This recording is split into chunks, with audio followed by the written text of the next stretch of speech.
আমার আর এখন আগের মতো টেনশনও লাগে না, দুশ্চিন্তাও লাগে না। হইলেও আলহামদুলিল্লাহ, না হইলেও আলহামদুলিল্লাহ, পাইলেও আলহামদুলিল্লাহ, না পাইলেও আলহামদুলিল্লাহ। আগের মতো এখন রাগও কাজ করে না, কেমন জানি আমি নিজের উপর পরীক্ষা চালিয়ে বলছি।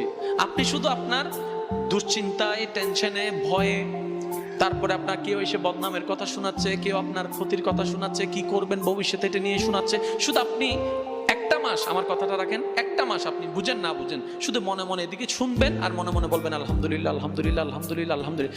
দেখবেন আপনি এক অদৃশ্য রকমের শক্তি অনুভব করতে পারবেন। এক অন্যরকম একটা ভালো লাগা আপনার ভিতরে কাজ করবে। মনে করেন আপনাকে কেউ বকা দিচ্ছে, আপনি বুঝতে পারছেন উনি এখন আপনাকে এসে বকা দিবে। বকা দিলে আপনার মেজাজ গরম হয়ে যাবে, মন খারাপ হয়ে যাবে। উনি বকা দিতে আছে, আপনি শুধু নিচের দিকে তাকান, আলহামদুলিল্লাহ, আলহামদুলিল্লাহ, আলহামদুলিল্লাহ, আলহামদুলিল্লাহ, আলহামদুলিল্লাহ। এক কথাই হচ্ছে আল্লাহ আমি তোমার উপর খুশি আছি। আপনি বাস এতটুকু বলেন আল্লাহ আমি তোমার উপর খুশি আছি, দেখবেন আপনার অন্তরটা প্রশান্তির সাগরে ভেসে যাবে। এমন এমন শান্তি আপনার অন্তর ঘরে অনুভব হবে যেটা আপনি কল্পনাও করতে পারেন।